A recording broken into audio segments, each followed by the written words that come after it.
Paul over at a Global Macro Investor. And, you know, he's one of those guys where anytime anything from him pops up in my feed on social media, I stop and I read it. Because it's just consistently excellence. That's what he puts out, is excellence. And what he's arguing here, as you'll see, is that we are not. There are tons of reasons. It's just a veritable cornucopia of reasons that this cycle is not over. So you're absolutely going to love it. So if you've been fearful, because there's been a lot of fear-mongering on the internet that, hey, this cycle's over, because there's no shortage of people saying that. If you're concerned about that, I think this is going to alleviate a lot of those concerns and maybe get you back into excitement mode, which is where, frankly, you should be, because the best almost certainly is yet ahead. I'm not claiming I know that for sure, but I do firmly believe that is what is most probable. So anyway, you're going to like this stuff. But tons of stuff XRP specific too, including one analyst who says that XRP is going to teleport to $6. And frankly, that's not a crazy concept. And I know when we're moving sideways, stuff like that just sounds impossible to people. It's not. Like historically, once we get to the last phase of the market cycle, XRP runs for like maybe upwards of 3 weeks historically, and then that's it. So yeah, getting up to, teleporting effectively up to $6, not a crazy idea. But before going further, I do want to be clear, I do not have a friend. This is the Others BTC chart. So Others, it's the top 125 coins by market cap, excluding the top 10 coins by market cap. So XRP's not in there, but it gives you a good feel for what's happening with alts. And literally for years now, you can see that category, the altcoins, has been falling against Bitcoin. That is what this chart shows. And I always say, markets find bottoms. That's where we are right now with the Others BTC chart, which is what's on your screen right here. If history's gonna rhyme with itself, it's gonna rock it. So you can see what this blue, somewhat oval shape looks like here. That's tilted. He's saying that's where we're going next, folks. And it makes all the sense in the world to believe that. It would be very strange if it didn't, because then you'd be talking about the same humans with the same DNA suddenly behaving dramatically different, like markedly differently, no longer interested in being greedy and rotating profits from Bitcoin into other coins to try and maximize this opportunity that happens once only every 4 years, roughly. Yeah, right. It's going to happen. And here is a post from Altcoin Vector, and it's the guys from Swissblock that run this on-chain analytics firm. Also consistently excellence is what they put out on social media here. And this is also the Others BTC chart. It's just that they characterize basically like what you would call like the psychological element of this, the emotions behind this, what people are feeling. And so they slap that on top of what's been happening on the Others BTC chart for the last few years. But you can see it's bottomed. And so usually when markets bottom, whatever the pair is, there will always be those idiots that don't know what the hell they're talking about. Say, see, the price is so low, therefore it's over, it's dead. No, that's what people are saying about Ethereum this year. It's what people were saying about XRP last year. But as I insisted in both instances, markets find bottoms. Now I'm telling you that, again, is true this time for the Others BTC pair. It's going to rocket. We're going to have alt season. That's a virtual certainty. And so Altcoin Vector shared that chart, and they wrote, altcoins, excluding the top 10, are not fading away. The decision point, so that's where we are effectively now, for alts is holding. They've resisted a bearish backdrop while Bitcoin has been correcting. This sets the stage for altcoins to have their moment. Q4 is the most favorable window, but positioning begins now. If Bitcoin capitalizes on its breakout, alts are poised to respond in unison. You know, when I read that the first time, I was like, Q4, that sounds so far away. And then I'm like, oh, never mind, that's next month. Like we're almost at the tail end of this year already. Can you believe it? Time flies when you're having fun. So yeah, it's not exactly a crazy thought, though things could certainly get hot in September, and a lot of analysts are expecting that, by the way. Here's a post from chart analyst Crypto Wizard. This is the XRP BTC chart, so XRP denominated in Bitcoin, and you can see how it's been trading within a narrowing range ever since XRP hit its most recent all-time high in July this year. And so Crypto Wizard wrote, gathering steam. Do not fade this chart. XRP is pushing higher against Bitcoin and is getting closer to the symmetrical triangle breakout point. Once this breaks, a violent rally triggers to $3.65. Keep shorting, bears. Yeah, and that would be just to start. He does think that XRP, of course, would peak way higher than that, but he's saying just to get the party started, yeah, back up to all-time high territory. But look what he's talking about. He's pointing, look, this is the symmetrical triangle, but before we get to the apex, it's going to break out. Is it going to be to the upside or the downside? Well, given that we're in a bull market, it makes sense to believe what's most probable is the breakout moving to the upside. obvious stuff. Did you guys catch the blockchain backer's most recent video from yesterday? It was fascinating. He highlighted a bunch of stuff, but he really spent time noting how perfectly things are queued up right now, and all the confluence, including on a macro scale, what's going on here. He cited, for instance, the Russell 2000, which is small cap stocks, being like 2.5% away from its all-time high, and I've been talking about that recently too. It's very, very close. It's sitting there so it just needs a little juice there, and then once it starts going, my God, that's the reason we're watching that is if people are going to start putting money into the small cap stocks, that indicates an increase in risk on appetite, especially if you're going further out the risk curve into small caps, which are more risky than large caps, generally speaking. And it's the same concept for altcoins. The further you go out from what's considered the large caps into the mid caps and small caps. But altcoins historically have never started going unless you have the confluence event of the Russell 2000 breaking out also. And it is sitting right there.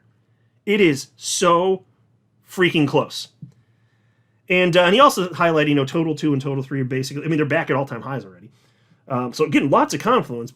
And by the way, he also mentioned that he thinks there's a chance, he's not promising this, but a chance that you could these things really start to heat up this week.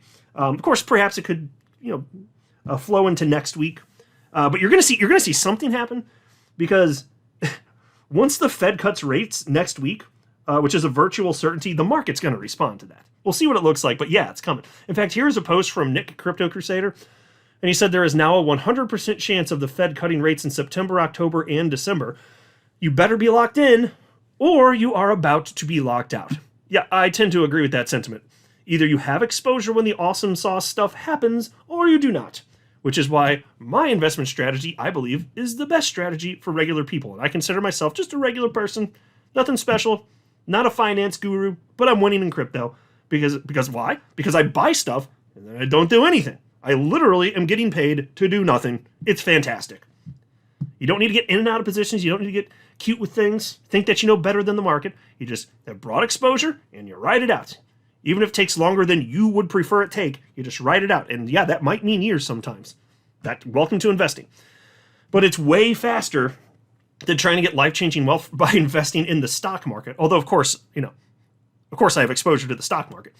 But, I look at what you get. You look at what you can get if you had like an ETF that tracks the S&P 500. So you just get like, a broad exposure to the market, the stock market equities. And I mentioned this the other day, but it's worth repeating. In less than 8 years, I have achieved what it would have taken me, I think, something like 45 years to achieve in the stock market. That's how crazy the performance is in crypto compared to the stock market. But keep in mind, I'm saying that, and we haven't had the tail end of this market yet. It's not over yet. We haven't had the euphoria.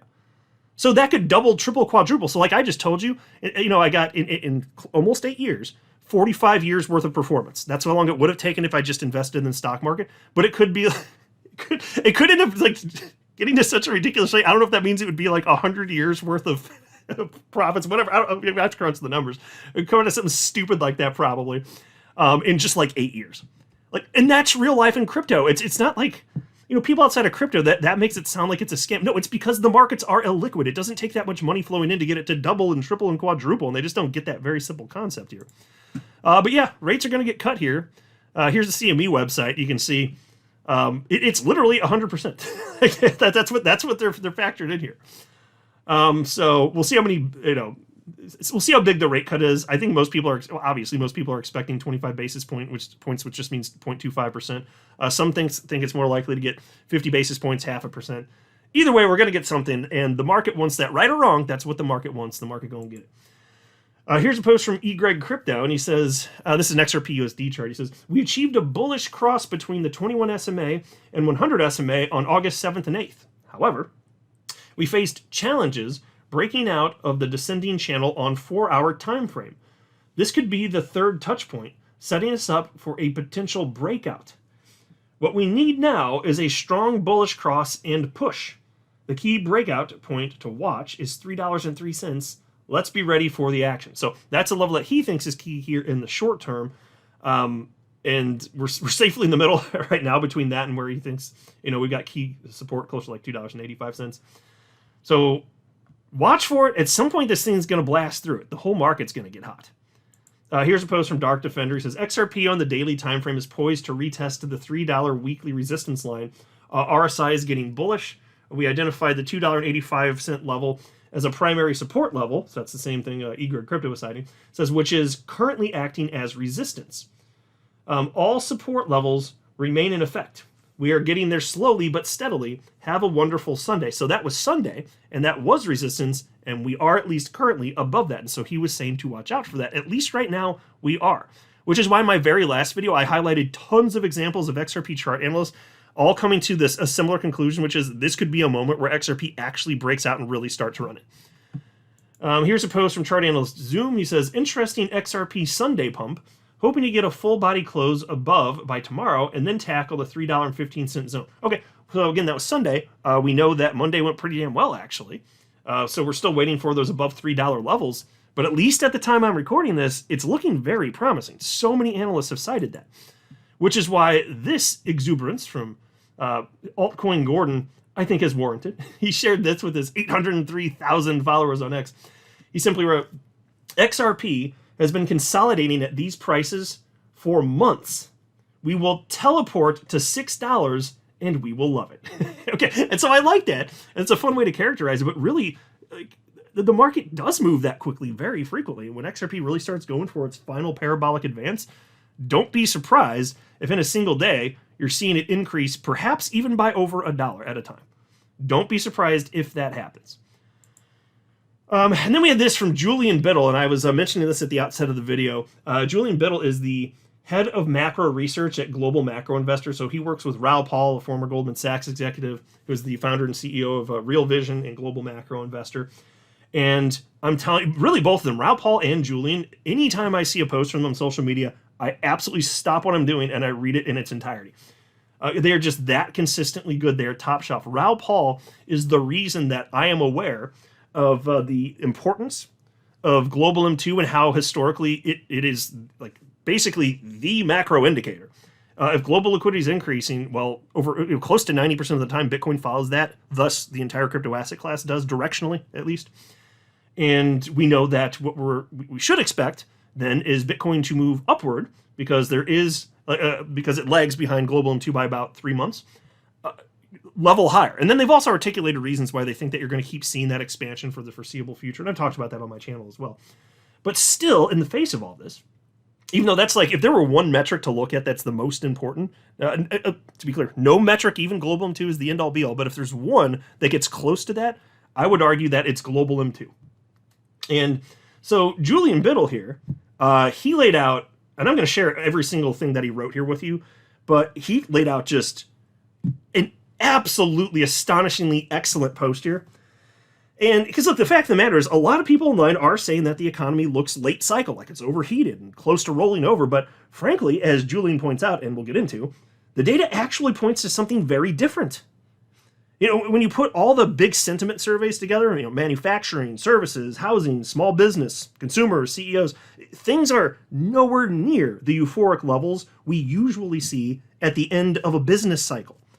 Instead, what we're seeing looks a lot more like the early stages of a recovery. Temporary jobs are, they're picking up again. Oil prices well below trend instead of spiking higher. That's a good sign. Nearly 90% of central banks around the world are cutting rates.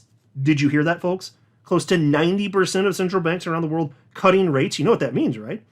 I mean, that's like rocket fuel for growth and risk assets, because it makes money cheaper. So if people want to go out and take loans, or businesses want to take loans, they're more likely to do so because interest rates are lower. It gets all sorts of more money flowing throughout the economy on a global scale. And a certain amount of those funds are going to end up in riskier assets, including stocks and crypto. There'll just be a greater appetite for that because there's going to be more money sloshing around, which is what you would hope and expect for this point in the cycle, for there to be a big jump anyway. So it's all lining up perfectly. And historically, when liquidity floods the system like this, it drives investors back into speculative markets. It just does. And crypto is the biggest beneficiary of that. So for XRP specifically, This kind of early cycle environment is a huge tailwind because it combines rising growth with falling inflation. It's the exact macro mix that encourages capital flow to flow into high potential assets. So while yes, as I said, there are many talking about peak cycle, the bigger picture suggests the opposite, actually. We are more likely at the start of a powerful new uptrend. And that sets the stage for crypto and specifically for XRP to thrive. That's why this matters. And so here's what Julian Biddle posted. I've been seeing a lot of chatter on X about peak cycle and how the economy looks late cycle. So I wanted to tackle this head on and share a few thoughts of my own. This is from the August 21st MIT publication. A classic late cycle economy typically has all the following ingredients. Manufacturing sentiment is extreme. Think ISM about 60. Services sentiment is extreme. Home builder sentiment is extreme. Consumer confidence is high. Worker confidence is high. The JOLTS quits rate rising sharply. Investor sentiment is very bullish. Small business confidence is high. Job openings and hiring plans are rising. Wage data and surveys show accelerating pay increases. CEO confidence is strong, and CAPEX is booming. Now, I could add more to this, but when you score all of these inputs and turn them into a single time series, here's what you get. And let me go, he says chart one, so let me get back to, this is chart one right here, GMI Composite US Sentiment Index. And he says, using data from ISM, NAHB, NFIB, BLS, AAII, the Conference Board, etc., US sentiment, when viewed as a complete picture, remains very subdued. We're just not even close to the euphoric levels we see late in the business cycle, when everything listed above is stretched to extremes. Peak cycle is when the ISM rolls over from 60 plus to sub 50, inventories unwind and demand cools, supply and demand reset, inflation pressures ease, and the cycle eventually recovers out of the slowdown or recession, mostly depending on the extent to which financial conditions tightened during the cycle, particularly late on as central banks hike rates and drain liquidity. However, based on this full set of indicators, the data is pointing to something very different. This does not look like an above-trend late cycle economy. It looks more like an early cycle economy trying to build momentum. Another really important factor, and a key reason we believe both the ISM and the sentiment composite will grind higher this year and into 2026, is the sheer scale of central bank easing via rate cuts. Right now, nearly 90% of central banks are cutting rates. That is extraordinary, and on a forward-looking basis, it is a massive tailwind for the business cycle. By my playbook, the time to start talking late cycle is when the teal line rolls over and begins to drop, as central banks turn to hiking rates to slow growth. Even then, there's usually a 9-month lag before higher rates hit the real economy. Right now, we're just nowhere near that. In fact, the opposite is true. To my earlier point, slowdown or recession is largely a function of how much financial conditions tighten late in the cycle. Oil prices are a big part of this equation. When oil runs 50% above trend, that represents a massive tightening and has almost always signaled recession looking back to the early 1970s. However, right now, we are nearly 20% below trend and still falling, which shows this component of financial conditions is still easing. And so that's chart 3 he notes, so this one here. Also, as I pointed out many times in previous reports, when you look at temporary help services, it has early cycle vibes written all over it, which is chart 4. That would be this one right here. That's his fourth and final chart. He says, rising growth from deeply negative levels is an early cycle dynamic. It tells you the economy is in recovery mode, not rolling over. Late cycle is the opposite. Positive year-on-year growth that's slowing, which reflects an overheated economy losing steam. Why is unemployment still rising? Because it lags the cycle. Jobs data is a 6-month look in the rearview mirror. Here's the thing. Full-time hires are expensive. Benefits, pensions, overhead. So what do businesses do first? They typically increase overtime hours and bring in temp workers. Only when they feel confident do they finally lock in full-time staff. That way, they can scale without locking themselves into long-term payroll commitments. So this isn't late cycle, it's early cycle. Growth up plus inflation down equals macro spring. Soon transitioning to mid-cycle, growth up plus inflation up equals macro summer. That's how I see it anyway. So I don't know about you guys, I find that rather compelling because it's based on historical data, and he's just, I think, coming to a pretty rational conclusion here. He's sharing his own personal analysis based on the data, and I do find that compelling. And that's why when you see posts like this from Tech Dev, and he's been sharing various versions of this really for months actually, but he's showing the business cycle, which is what Julian Biddle was referencing here. And you can see when it's down here in the green, we're nowhere near overheating. And we haven't even started to get back up into the red. There are a bunch of metrics that go into causing this to pop. We're not there yet. And we've never had a crypto cycle peak without getting to these red bars. Never. Never, ever, ever, ever, ever. And this is why, given that this is elongated compared to previous cycles, this is why Raoul Pal and Julian Biddle are arguing that there's a very good chance that this cycle is going to peak going into 2026 rather than this year. In fact, Raoul Pal, he said he thinks it's possible it could go into Q2 next year. So I don't know if that's going to happen. And admittedly, that's a minority viewpoint. There are only a few analysts I follow that are arguing that.